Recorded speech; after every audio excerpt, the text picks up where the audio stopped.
122 વર્ષ બાદ દુર્લભ સંયોગ થશે, ભયંકર ચંદ્રગ્રહણ।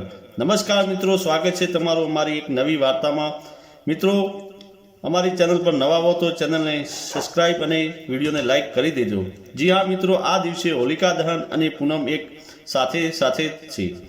5 રાશિઓ પર થશે અને બીજી ભાગ્યશાળી રાશિઓ કરોડપતિ બનતા વિધાતા પણ નહીં રોકી શકે। મિત્રો, જો આ દિવસે ચંદ્રગ્રહણ છે તો પછી હોલિકા દહનનો શુભ સમય શાસ્ત્રો અનુસાર ક્યારે? આગામી આ 3 માર્ચના રોજ સર્જાનારી ખગોળીય ઘટના કોઈ સામાન્ય સંસ્કૃતિ નથી, કારણ કે આ ચંદ્રગ્રહણ પછી 5 એવી ભાગ્યશાળી રાશિઓ છે જેમનું નસીબ 3 માર્ચ મંગળવારની રાતથી જ સંપૂર્ણ પલટાવા જઈ રહ્યું છે। માતાઓ અને બહેનો, ખાસ જણાવી દઈએ કે વર્ષ 2026નો આ પ્રથમ અને સૌથી પ્રભાવશાળી ચંદ્રગ્રહણ ફાગણ મહિનાની પૂનમના દિવસે એટલે કે હોળીના પવિત્ર પર્વ પર લાગવા જઈ રહ્યું છે। શ્રદ્ધાળુઓ, અમે તમને એ પણ સ્પષ્ટ કરી દઈએ કે આ કોઈ સામાન્ય ઘટના નથી, પરંતુ આ દિવસે આકાશમાં બ્લડ મૂન એટલે કે રક્ત સમાન લાલ ચંદ્રનો અદ્ભુત અને અલૌકિક નજારો જોવા મળશે। આ જ કારણ છે કે આ ચંદ્રગ્રહણની રાહ માત્ર ભારત જ નહીં પરંતુ સમગ્ર વિશ્વના જ્યોતિષો, ધાર્મિકો, વિદ્વાનો અને વૈજ્ઞાનિકો પણ જોઈ રહ્યા છે। પંચાંગની ગણતરી મુજબ આ વખતે હોળીની રાત્રે આ ગ્રહણ ઘટિત થશે અને 2026નો સૌથી મોટો અને સૌથી લાંબો ચંદ્રગ્રહણ સાબિત થશે। ધાર્મિક માન્યતા અનુસાર ચંદ્રગ્રહણ શરૂ થવાના બરાબર 9 કલાક પહેલા જ સૂતકકાળનો પ્રારંભ થઈ જાય છે।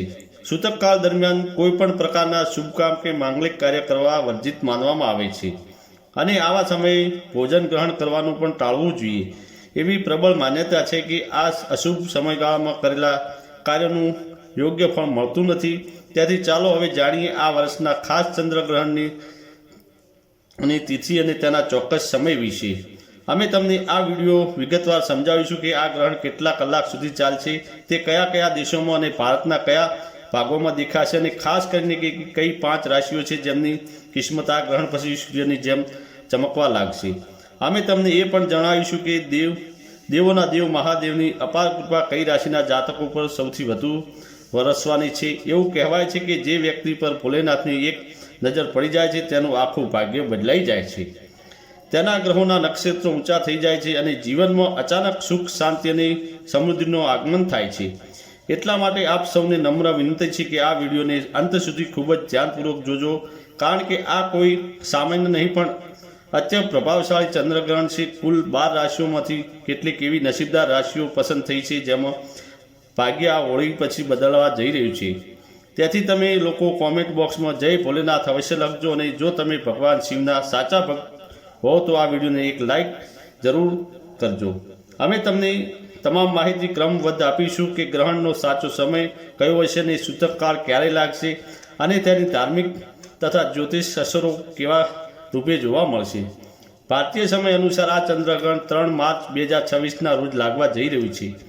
આ એક પૂર્ણ ચંદ્રગ્રહણ હશે જેને વૈજ્ઞાનિક ભાષામાં બ્લડ મૂન કહેવામાં આવે છે। તેથી તેની અસર સમગ્ર વિશ્વ પર જોવા મળશે અને ખાસ કરીને ભારત સહિત એશિયા, યુરોપ અને આફ્રિકા દેશોમાં તે ખૂબ જ સ્પષ્ટ રીતે દેખાશે। ખગોળશાસ્ત્રીઓ જણાવે છે કે જ્યારે સૂર્ય, પૃથ્વી અને ચંદ્ર એક સીધી રેખામાં આવે છે અને પૃથ્વી પોતાની છાયાની ચંદ્રને સંપૂર્ણને ઢાંકી દે છે ત્યારે સૂર્યનો પ્રકાશ સીધો ચંદ્ર સુધી પહોંચી શકતો નથી।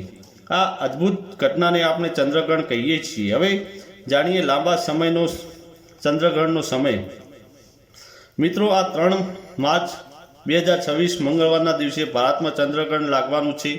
ભારતીય સમય અનુસાર આ ચંદ્રગ્રહણ બપોરે 2 વાગ્યે 14 શરૂ થશે અને સાંજે 7:53 પૂર્ણ થશે, જ્યારે ગ્રહણનું મુખ્ય એટલે કે સમય બપોરે 3:20 લઈને સાંજે 6:47 પૂર્ણ થશે।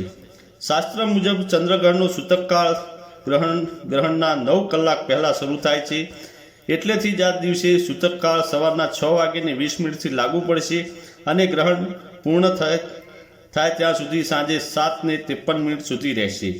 આ દિવસે હોલિકા દહનનો પવિત્ર તહેવાર હોવાથી શાસ્ત્ર અનુસાર ચંદ્રગ્રહણ અને સૂતકકાળ પૂર્ણ થયા પછી જ હોળી પૂજા અને હોલિકા દહન કરવું જોઈએ, તે શુભ માનવામાં આવે છે। તેથી 7:53 પછી સ્નાન કરીને પૂજા સ્થળ શુદ્ધ કરીને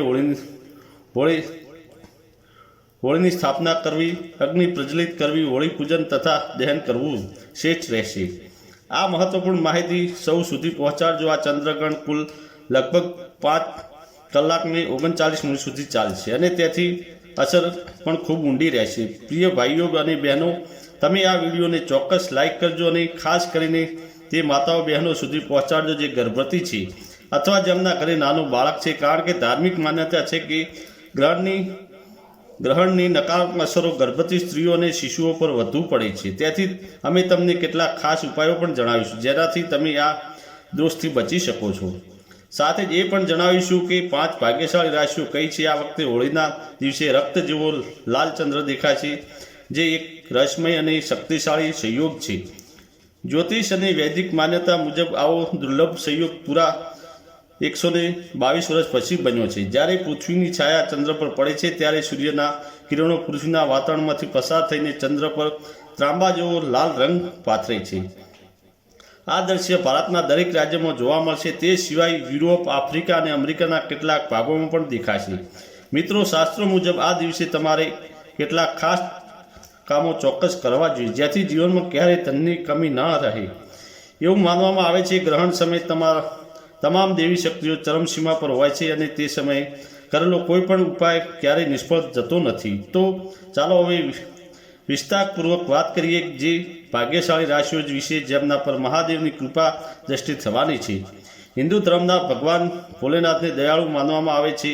તેઓ જેમના પર પ્રસન્ન થાય છે તેમના જીવનમાં તમામ કષ્ટો હરી લે છે. આ ચંદ્રગ્રહણ પછી તે 5 રાશિઓના જીવનમાં અપાર ખુશીઓ આવવાની છે. તેમના દુઃખ દર્દ મટી જશે અને સફળતાના નવા શિખરો સર કરશે. તે નસીબદાર રાશિઓમાંથી સૌથી પહેલી રાશિ છે નંબર 1 મેષ રાશિ. મેષ રાશિના જાતકો માટે આ ગ્રહણ કોઈ વરદાનથી ઓછું નથી. ભગવાન શિવની કૃપાથી તમારું ભાગ્ય મજબૂત બનશે. જો તમારો વ્યાપાર લાંબા સમયથી અટકેલો હતો તો તે હવે વેગ પકડશે. તમારી પાસે અચાનક ધન આવવાના માર્ગ ખુલશે અને આર્થિક સ્થિતિમાં સુધારો થશે. જે લોકો નવો વ્યવસાય શરૂ કરવા માંગે છે તેમના માટે આ ઉત્તમ સમય છે. નંબર 2 મિથુન રાશિ. મિથુન રાશિના લોકો માટે આ સમય સવર્ણ સાબિત થશે. તમને નવી નોકરીની ઓફર મળી શકે છે અથવા વર્તમાન નોકરીમાં પ્રમોશન મળી શકે છે. તમારા નસીબના સિતારા હવે ચમકવા લાગશે અને રાહુ કેતુની અશુભ અસરો ઓછી થશે. ફસાયેલા નાણાં પરત મળવાની શક્યતા છે અને પ્રોપર્ટી વાહન ખરીદવાનો શુભ સંયોગ બનશે. નંબર 3 કન્યા રાશિ. કન્યા રાશિના લોકો માટે આ ગ્રહણ પછી ભગવાન ભોલેનાથના વિશેષ આશીર્વાદ મળશે. તમારા દુશ્મનો તમારી સામે હાર માનશે અને કાર્યક્ષેત્રમાં આવતી તમામ બાધાઓ દૂર થશે. તમને વિદેશ પ્રવાસની તક મળી શકે છે અને જેઓ સંતાન સુખ માટે ઉત્સુક છે તેમને સારા સમાચાર મળી શકે છે. નંબર 4 ધનુ રાશિ. ધનુ રાશિના લોકો માટે આ ગ્રહણ સ્વાસ્થ્ય દ્રષ્ટિએ ખૂબ જ સારું રહેશે. જૂની બીમારીઓમાંથી મુક્તિ મળશે અને કેટલાક કામો પૂર્ણ થશે. સમાજમાં તમારું માન સન્માન વધશે અને ઘરમાં બરકત આવશે. તમારા પર રહેલા શનિ કે મંગળના દોષ પણ શિવની કૃપાથી દૂર થશે. મિત્રો, નંબર 5 વૃશ્ચિક રાશિ. વૃશ્ચિક રાશિના લોકો માટે પારિવારિક જીવનમાં સુધારો આવશે અને મનમાં શાંતિ રહેશે. તમારો આત્મવિશ્વાસ વધશે અને તમે જે પણ નિર્ણય લેશો તેમાં સફળતા મળશે. કાર્યમાં પ્રગતિના નવા દ્વાર ખુલશે અને મહાદેવના આશીર્વાદ હંમેશા તમારી સાથે રહેશે. મિત્રો, જો તમને વિડીયો હજુ સુધી લાઈક નથી કર્યો તો અત્યારે જ કરો અને કોમેન્ટ બોક્સમાં હર હર મહાદેવ લખી આ પવિત્ર ઉર્જાનો લાભ લો. મહાદેવ તમારા જીવનના તમામ કષ્ટો દૂર કરે એવી પ્રાર્થના. શું તમે આમાંથી ઉપાય વિશે વધુ જાણવા માંગો છો કે પછી ગ્રહણ દરમિયાન શું ન કરવું જોઈએ તેની માહિતી જોઈએ છે તો કોમેન્ટ કરીને ચોક્કસ જણાવો. અમે તમને વિડીયોના માધ્યમથી પૂરો પ્રયાસ કરીશું. ધન્યવાદ મિત્રો. હર હર મહાદેવ.